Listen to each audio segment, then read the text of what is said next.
Lo importante es que estos minutos que vamos a hablar de la palabra del Señor, usted abra su corazón, usted disponga su mente, su alma, para que Dios entregue una palabra a su vida. Dice la Biblia que la fe viene por el oír la palabra de Dios. Así que en la medida que usted escuche este mensaje, cada domingo que nos reunimos como iglesia, no hablamos de filosofía, ni de psicología, ni de las ideas que yo tengo. Hablamos de la palabra de Dios que permanece para siempre. Amén. Sí, cuando usted la escucha y la cree, Dios comienza a actuar en usted.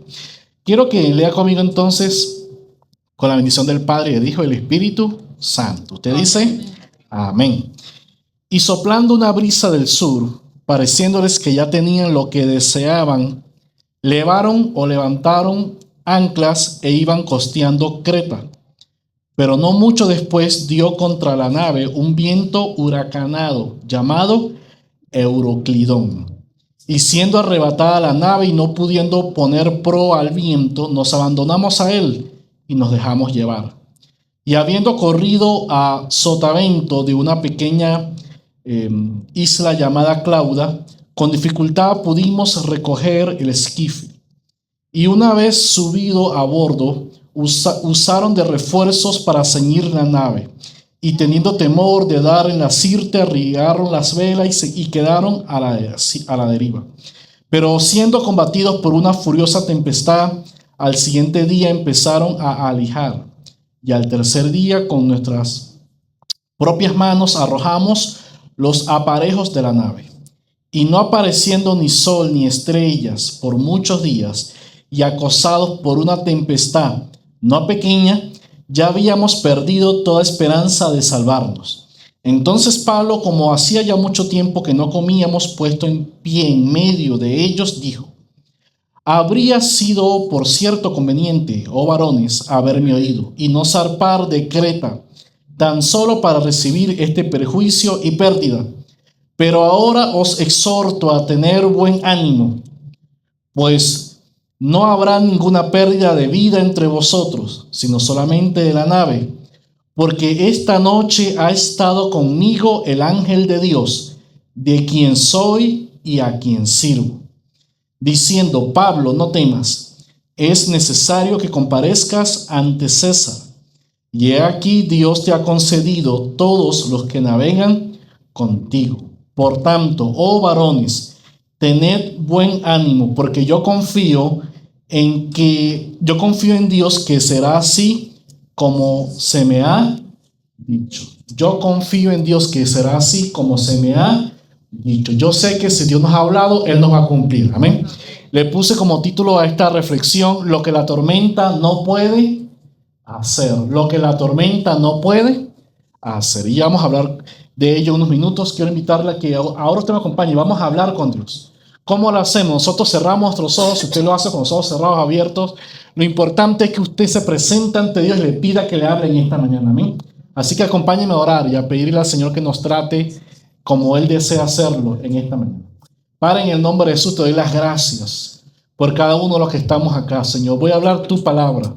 Lo hacemos, Señor, con respeto, con temor, con reverencia, porque sabemos que tú estás aquí en medio de nosotros, que tu presencia esta mañana desea cambiar las vidas, desea darnos ánimo, desea, Señor, levantarnos, desea, Señor, recordarnos que tú estás con nosotros, aún en la tormenta más fuerte. Ayúdanos y habla según cada necesidad, en el nombre de Jesús. Amén. Amén.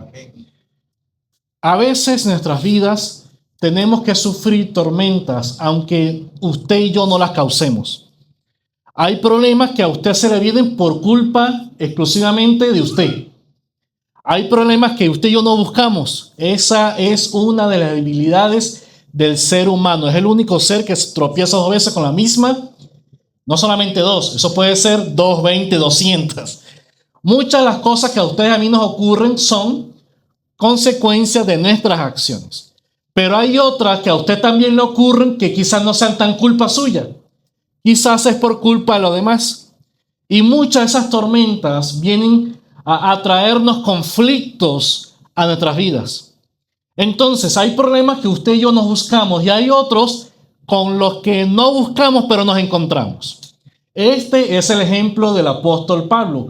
Un hombre que no había hecho nada indebido, por el contrario, uno de los seres humanos que ha hecho más bien en esta tierra. Después de Cristo Jesús, en los últimos 2000 años, no ha habido un hombre con mayor influencia positiva que el apóstol Pablo. La cultura occidental está basada en el Evangelio de Jesús y en las cartas de Pablo. Pablo escribió 13, quizás 14 cartas que hoy están en el Nuevo Testamento. Expandió el Evangelio a lugares donde hasta ese momento la iglesia no había llegado. Era un misionero. Sin embargo, tuvo que sufrir esta tormenta, no por causa propia, sino primero por predicar el Evangelio y segundo por la maldad de los que estaban alrededor de él. Porque un día él estaba en el templo y vinieron los que estaban allí, sus coterráneos, sus hermanos judíos, y lo acusaron de que él no seguía la ley de Moisés, de que él seguía a Jesús. Lo agarraron, entonces lo llevan y estuvo un tiempo preso. Pero en el juicio no querían impartir justicia, sino que los religiosos de Jerusalén fueron ante el rey Agripa y el rey Felipe y lo acusaban, levantando falso testimonio. Como él veía que era injusto y haciendo uso de que había, aunque él venía de los judíos, pero también tenía la ciudadanía de Roma, él hizo entonces uso de la ley y dijo: yo apelo al César. ¿Qué quiere decir eso? Cuando un ciudadano romano en cualquier lugar del imperio creía que el juicio que le estaban llevando era injusto, según la ley, él podía invocar esta legislación superior y apelar al buen criterio del que estaba en ese momento gobernando, que era el César. Como era un ciudadano, por eso usted y yo hoy en día admiramos el derecho romano, porque Roma fue el imperio que no solamente pacificó, sino que trajo estabilidad al mundo antiguo. Y parte de eso fue el derecho romano. Se respetaba, y cuando Pablo invoca el derecho romano, lo tienen que respetar. Así que en el juicio deciden enviarlo a Roma y lo enviaron con uno o dos amigos y con 260 y algo personas delincuentes. Ahí había asesinos, ladrones, extorsionadores, de todo.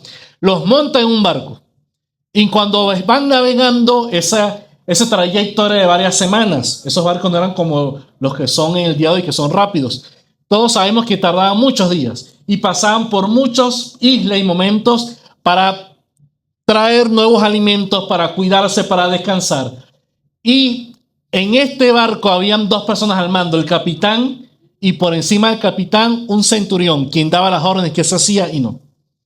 ¿Por qué les explico esto? Para dar el contexto de qué estaba ocurriendo.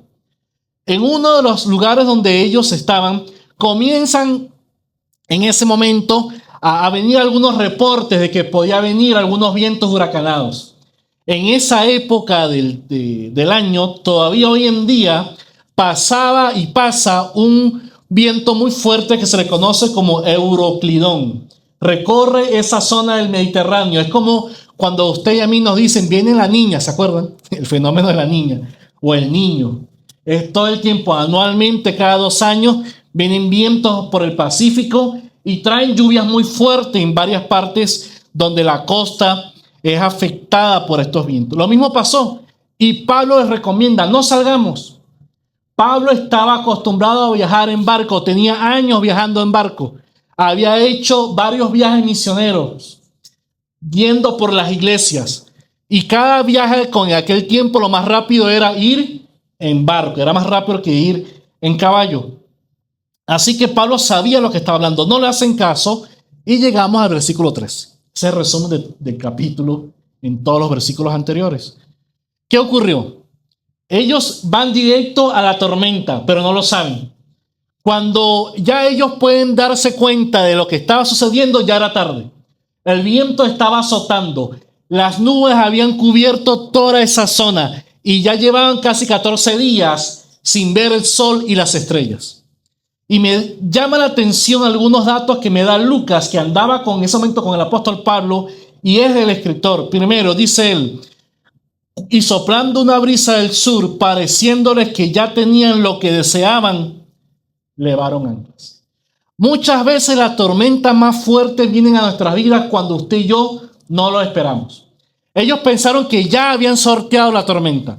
Ellos pensaban que ya se había terminado lo más difícil. Pero la sorpresa para ellos es que no se había terminado. Por el contrario, estaba a punto de empezar. Y esto me recuerda a mí un concepto filosófico que hace mucho tiempo leí acerca de qué es la tristeza. Aparte del sentimiento, ¿cómo se origina la tristeza? Y lo que decía el escritor es que la tristeza es el resultado de que cuando alguien con su corazón no obtiene lo que desea, produce esa frustración que se conoce como tristeza.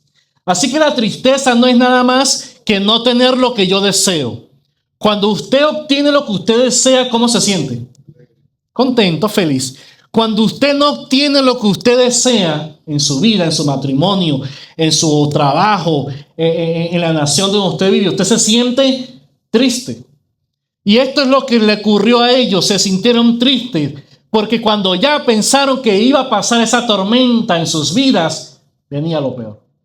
Y dice la Biblia luego que fue tan difícil que ellos sencillamente perdieron la esperanza. El versículo 20 dice: y no apareciendo ni sol ni estrellas por muchos días y acosados por la tempestad no pequeña, ya habíamos perdido toda esperanza de salvarnos. Y en este punto estaban. Todos estos hombres sencillamente pensaban que el día en el cual su vida iba a terminar había llegado. Y hoy en día, esta mañana, quiero hablarles a todos aquellos que quizás no están en un barco literal, no están en una tormenta literal, pero en su corazón, en su familia, en su casa, en su trabajo, sea cual sea el área que a usted y a mí ahora estamos siendo afectados, estamos padeciendo por una tormenta. Quiero hablarle a todos los que pensamos que sencillamente no hay solución para la crisis que estamos pasando. En esta mañana, en esta historia, vamos a recordar que no importa cuán fuerte esté la tormenta, Dios nos puede rescatar. Dios puede hacer algo. Y fue lo que ocurrió aquí cuando más difícil estaba la tormenta. Dice la Biblia en el versículo 21 que entonces Pablo, el hombre de Dios, se paró. Por esto es importante que usted y yo conozcamos al Señor, porque lo que Pablo va a revelarles iba a cambiar sus vidas. Lo que Pablo iba a comentarles era la vivencia de Pablo. Es lo que hoy quiero que se nos quede grabado. Estas 4 cosas que la tormenta no le quitaron a Pablo y que la tormenta no le puede quitar a aquel que confía en el Señor. ¿Cuántos confían que Dios puede hacer algo en su vida en este momento? Primero, la tormenta no nos quita nuestra identidad de hijos de Dios. En el versículo 23, Hechos 27, 23. El apóstol Pablo le dice: tranquilos, coman, porque tengo una palabra que decirle a ustedes. Y Pablo dijo esto. Él dice que en la noche tuvo una visión y Dios se le apareció. Quiero leerlo literalmente. Dice: esta noche ha estado conmigo el ángel de Dios. Y vea las palabras que él dice: de quién soy y a quién sirvo. Quiero enfocarme en la primera parte, de quién soy. El apóstol Pablo sabía que la tormenta que lo estaba en ese momento atacando podía acabar con todo, aún con el barco en el cual él estaba. Pero lo que no iba a cambiar es que él era hijo de Dios. Independientemente de lo que estaba ocurriendo alrededor, él dijo: yo sé que yo soy de Dios. Yo sé que yo soy hijo de Dios. Y esto es muy importante, es el ABC. Si usted es hijo de Dios, usted puede estar seguro que Dios va a estar con usted aún en los momentos más difíciles. Amén. Por eso el salmista David dijo en algún momento: aunque ande en valle de sombra y de muerte, no temeré mal alguno, porque tú estarás. Está hablando de lo mismo. Cuando venga mi vida el viento fuerte, se llamaba Euroclidón en ese momento. Quizás su tormenta no se llama Euroclidón, quizás se llama... no lo voy a mencionar porque es como decir Voldemort, el malo de... Es como decir el hielo, la legalización. Quizás su tormenta es su trabajo, que ahora lo perdió o que no le sale tanto trabajo. Quizás su tormenta es espiritual. Quizás su tormenta se llama esposo o esposa. Quizás se llama suegra o yerna, o yerno. Quizás se llama un hijo que, Dios mío, que usted sabe que es el dolor de cabeza, es el Euroclidón en su caso. Sea cual sea la tormenta, David entendió que aunque ande por el valle de la sombra de la muerte, si Jehová es su pastor, Él va a estar con usted todos los días hasta el fin. El escritor de Hebreos, que algunos dicen que fue el mismo Pablo, otros que no, él nos revela en el capítulo 13, versículo 5, una promesa en la cual Dios le dice a su pueblo: por lo tanto, no te dejaré ni te desampararé. Hay dos cosas: a pesar de que usted se sienta, a pesar de que usted crea que está solo, esos son emociones. La verdad espiritual es que Dios sigue estando con usted. Por eso Cristo en la cruz sufrió la soledad, para que usted no la sufra, para que usted no la padezca. Él cargando nuestros pecados, Él cargando la consecuencia de sus y de mis acciones. Cuando estaba con sus brazos extendidos, Él sí experimentó soledad. Por eso Él dijo: Padre, ¿por qué me has desamparado? Y esto lo dijo en su humanidad, porque Él es Dios. Por supuesto que Él es uno con Dios. Él está hablando es que ahora los pecados estaban sobre Él.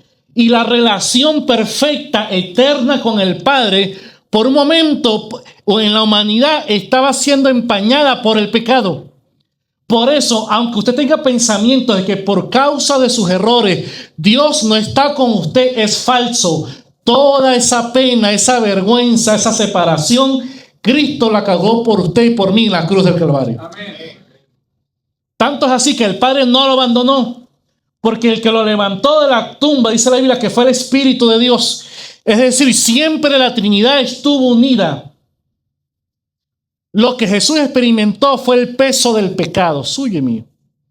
Por eso Pablo sabía, aunque estamos en una circunstancia difícil, Dios está con nosotros. Amén. Él mismo escribió: pareciera, o literalmente en el caso de estamos atribulados, pero estamos tranquilos, estamos confiados de que el Señor tiene cuidado de nuestras vidas. Por eso Jesús le dice a sus discípulos: no se preocupen lo que ustedes van a comer, lo que van a vestir. Si ustedes ven las aves que no trabajan ni hacen ni nada, y Dios, el Padre, tiene cuidado de ellas, ¿cómo no va a tener el Padre cuidado de cada uno de nosotros? Él sabe lo que va a hacer. Él sabe el próximo capítulo de su historia, independientemente de cómo usted se sienta. Hace mucho tiempo leí una ilustración que a usted, a mí, nos arroja verdad sobre esto. Si usted tiene un billete de $100, supongamos, ¿no? Y ese billete a usted, por mala suerte, se va en la lavadora, ¿qué hace usted? Aunque esté mojado, usted lo agarra, le pone una secadora, lo plancha, usted lo cuida. ¿Por qué? Porque aunque ese billete esté en ese remolino, usted sabe que ese billete tiene un valor. Y si es un cheque de $10,000, que le llegó el cheque de los impuestos, imagínese usted. Usted está feliz porque no tuvo que pagar, sino que le devolvieron. Usted daña la secadora si es posible, usted la desenchufa. ¿Por qué? Porque lo que importa no es cómo está ese billete, lo que importa es lo que vale ese billete. Igual pasa acá, usted ve que todos estos cables están por el suelo y lo que importa no es que esté en el suelo, lo que importa es lo que ellos están transmitiendo. Entonces, en nuestra vida no importa tanto lo que yo estoy pasando, lo que importa es que en mí hay un valor eterno por el cual Cristo murió en la cruz del Calvario. Usted y yo valemos para Dios. Las circunstancias no dicen cuánto valemos. No tiene nada que ver con eso. Usted sabe que su hijo va a pasar por momentos buenos y malos. Usted sabe que su hijo un día se va a portar bien, otro día se va a portar. Sin embargo, si tiene su sangre, si se parece a usted, si tiene su apellido, usted no lo desea, usted sabe que es su hijo y tiene que amarlo y lo tolera y lo educa. Usted sabe que aunque venga llorando de la escuela, eso no determina nada de la relación del hijo con usted. De la misma manera, hermano o amigo que me escucha, lo que usted está pasando no tiene nada que ver. Dios lo sigue amando. Dile que está a su lado: Dios te sigue amando. Aunque sea mi Euroclidón, aunque sea... Aunque me cause esos problemas que a veces me causa.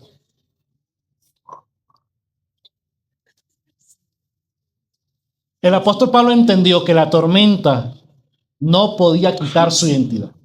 Por eso él dijo, el ángel de Dios, del Dios, de quien yo soy, aunque estoy a punto de morir, aunque estuviese a punto de morir, mi vida le pertenece al Señor. Amén. Eso es lo primero. Segundo, la tormenta en Pablo no pudo poner fin al servicio de Pablo a Dios. Nótese que lamentablemente hay personas que solo sirven a Dios o buscan a Dios cuando las cosas le van bien o mal en algunos otros casos. A veces pasa, somos extraños usted y yo, los seres humanos. Algunos cuando todo está mal, ay Diosito, por favor, porque perdona, ahí me acuerdo de Dios. Otros solo buscan a Dios cuando todo es una bendición. Cuando los negocios van bien, cuando mi familia me va bien. Es decir, el servicio a Dios está ligado a las circunstancias. Esto es no conocer a Dios. Porque vuelvo al ejemplo del hijo. Él es hijo suyo, independientemente de las circunstancias que pasan. Él sigue siendo su hijo. De la misma manera, el apóstol Pablo dijo, el Dios no solamente de quien yo soy, sino el Dios a quien yo sirvo. Por eso en una de las cartas le decía el apóstol a los que le escuchaban, miren, lo que ustedes hagan para sus amos, háganlo bien. ¿Por qué? Porque no lo hacen para él, lo hacen como para él. Sí. Entonces, en ese sentido, todo lo que yo hago en mi vida es para Dios.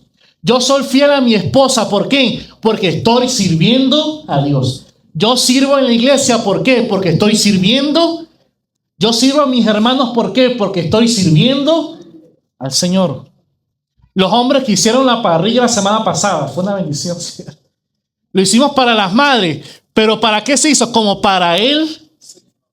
Todo lo que se hace en la iglesia, el hermano que acomoda la silla, los que cantan, los que sirven el café, todos los que trabajan en el sonido, en la grabación, todo lo hacemos para Él sin importar las circunstancias. No es que si la semana me fue mal, no lo voy a hacer. No es que si estoy molesto con Dios, no lo voy a hacer. Pablo no pensaba así. Nuestra fidelidad a Dios no depende de la temperatura espiritual que hay afuera. Usted a veces no se levanta como que, Dios mío, hoy no quiero trabajar. Hoy provoca un café, diga cuando hace nieve, Dios mío, yo que trabajo en el Uber, provoca, Dios mío, poner modo avión, no salir a casa. Un café, un chocolate caliente con un pan dulce. Así lo comíamos allá en Coro. Pero la vida no es así. Yo tengo que salir a trabajar porque el 30 me van a cobrar el mismo. No me van a cobrar menos porque cayó nieve. Así es la vida. Hay cosas que usted tiene que hacer porque usted entiende que es su deber. Porque usted lo asumió. Usted es padre cuando quiere. Dios, hay días que yo digo, Dios mío, dame un día sin 2 hijas. Con una por lo menos. Pero no puede ser, es mi responsabilidad, no lo puedo evadir. De la misma manera, cuando yo acepté a Cristo Jesús como mi único y suficiente Salvador, no solamente lo acepté como mi Salvador, también lo acepté como mi Señor. Y esa palabra Señor que hoy se perdió, no existe eso. Significa amo. No es el Señor Rafael, como a veces decimos todo el respeto, ¿no? No, el Señor es mi Señor Rafael. No, cuando digo mi Señor, es que es el amo absoluto de mi vida. En otras palabras, que yo sé que todo lo que yo hago es para la gloria de Dios. Todo. Entonces, como es para Dios, lo hago aunque lo quiera hacer, perdón, si lo quiero hacer o aunque no lo quiera hacer. Esta es la prueba de la fidelidad. Esta es la prueba de la madurez. Y la verdad es que usted y yo no hemos sufrido tanto por Cristo Jesús. Nada de lo que Dios le ha pedido a usted, aunque yo no lo conozco, lo sé, es tan difícil. La Biblia nos revela en varios pasajes, por ejemplo, en Hebreos 11, 36 al 38, que por la fe algunos hicieron cosas magníficas. Moisés hizo milagros, abrió el mar rojo, llevó a la gente al desierto. David hizo milagros. Pero por la misma fe, dice la Biblia, otros fueron apedreados, aserrados, Fueron muertos porque les decían: niega a Cristo y adora al César y te perdonamos la vida. Si no, te vamos a entregar a los leones. Eso pasó por 300 años. Así que las iglesias cristianas se escondían. Hoy todavía en Italia, en Roma, creo que Jorge fue, ¿no?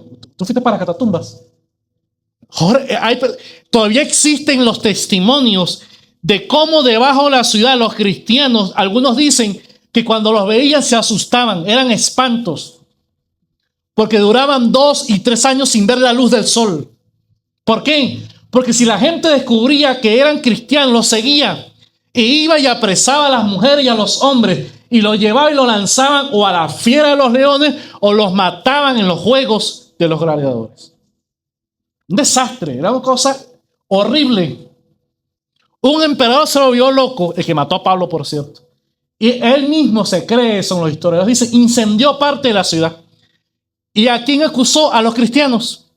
Y los llevó y los amarró a postes afuera de su palacio, donde hoy día está el Vaticano, por cierto. Y los amarró a los postes y les echó brea, petróleo. Y los encendió. Y así iluminó los palacios con el fuego de la gente. ¿Por qué? Porque los odiaban. Porque ellos sí decían: mi Señor no es el César. Yo respeto al rey, yo no voy a hacer un golpe de estado, pero mi Señor es el Rey de reyes, el que creó los cielos y la tierra. Y mi fidelidad está con el Señor. Como dijo Policarpo, cuando un mayor discípulo del apóstol Juan, a él lo llevan, él conoció a Juan, y en estas redadas, como la de inmigración, pero a los cristianos. Imagínense usted un gobierno como Estados Unidos persiguiendo a los cristianos. Así era Roma. Lo agarran, lo llevan y le dice el procurador: pero Policarpo, tú tienes más de 90 años. Él dice que estaba en los 100 y tantos años. ¿Por qué no, por favor, quema tu incienso, que era el culto, a este Dios, que era el César, y se acaba el problema? No seas tan fanático. Renuncia a tu Dios. Y él dijo la siguiente frase que quedó en la historia: 89 años he servido a mi Dios y nunca me ha quedado mal. ¿Cómo yo lo voy a abandonar en este momento? Y eso fue la declaración de muerte.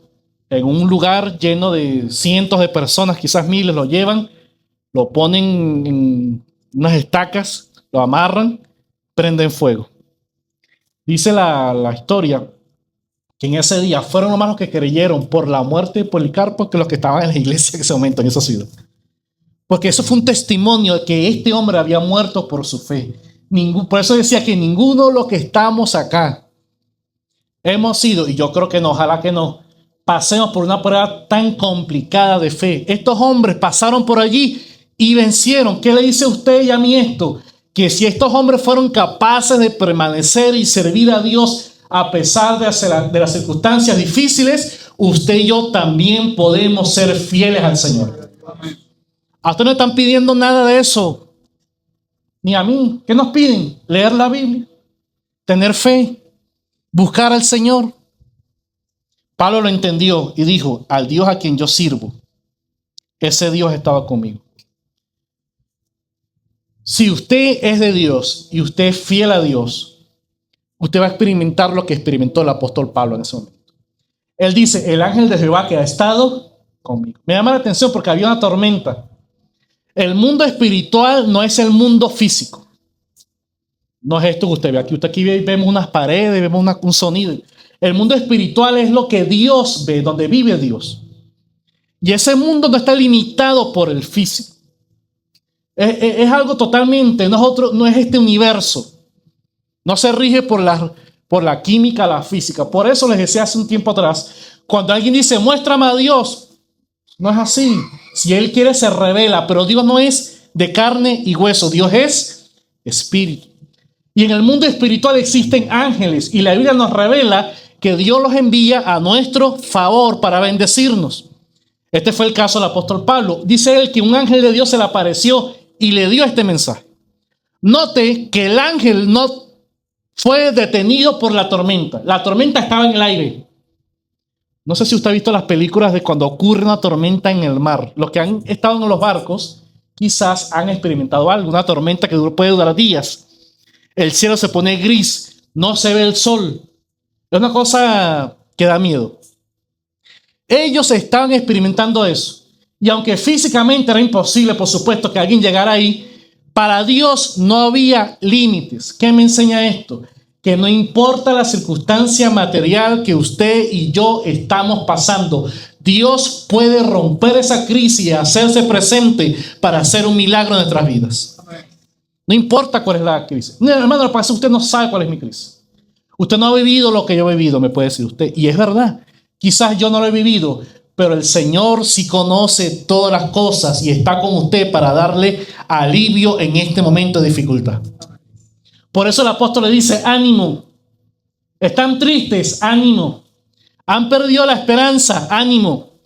¿Va a haber alguna pérdida de cosas? Sí, se perdió el barco. Es decir, usted y yo podemos pasar por diversos momentos difíciles. Jesús lo dijo así, en el mundo tendréis problemas. Es parte de su vida y mi vida. En el mundo vamos a pasar por momentos complicadísimos. Pero la promesa del Señor es que aún allí Él nos va a cuidar, nos va a cuidar. Vea lo que dice la Biblia, Salmo 91:10. Ya voy a ir terminando. Dice la Biblia, ningún mal te sobrevendrá, ni plaga tocará tu morada. Isaías 49:25. Yo contenderé con los que contigo contienden, y salvaré a tus hijos. Hechos 16:31.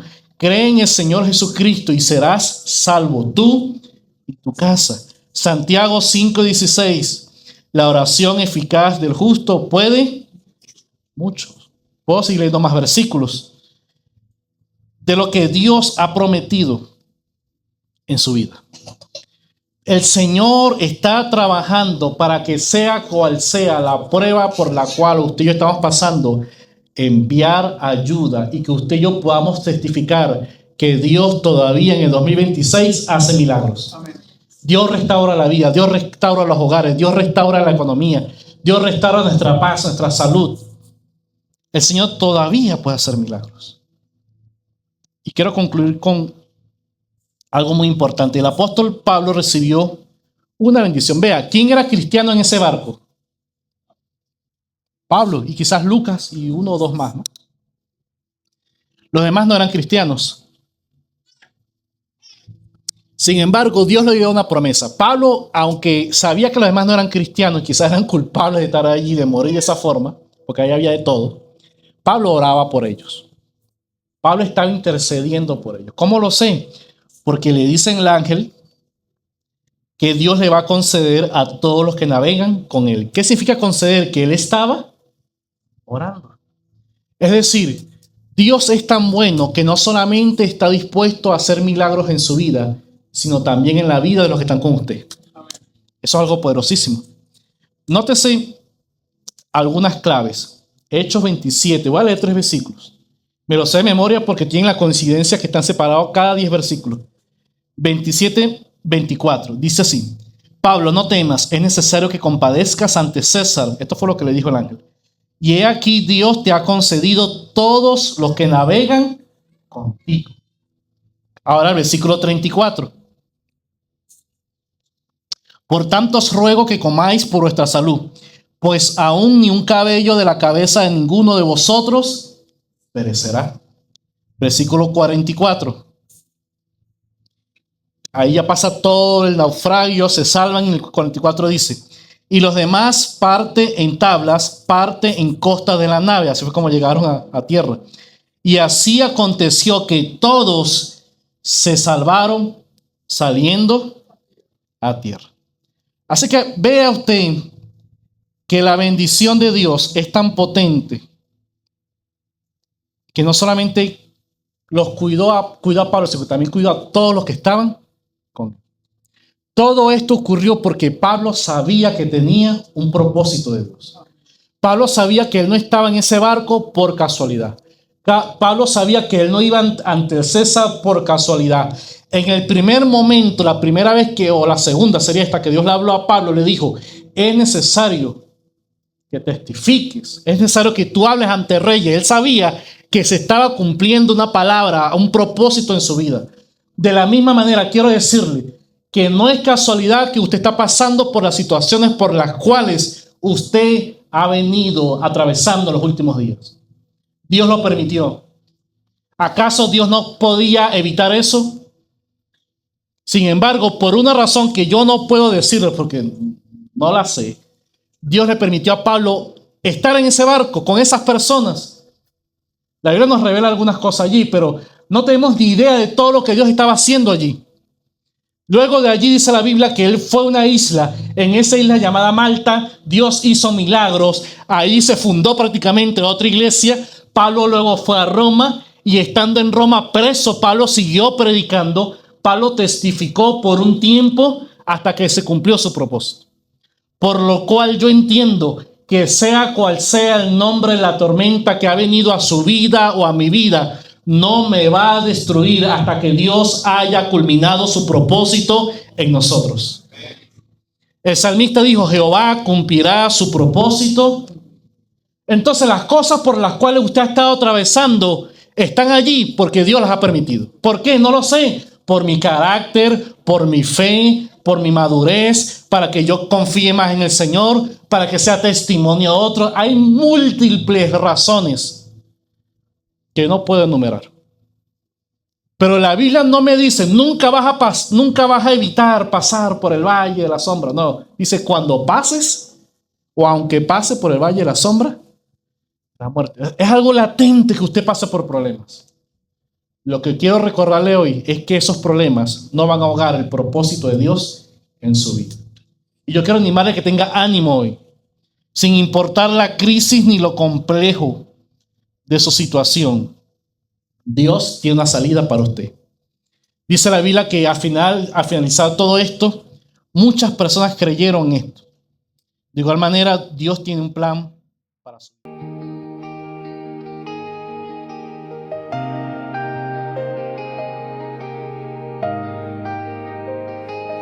En la tumba el tiempo se detuvo, el silencio cubrió mi corazón.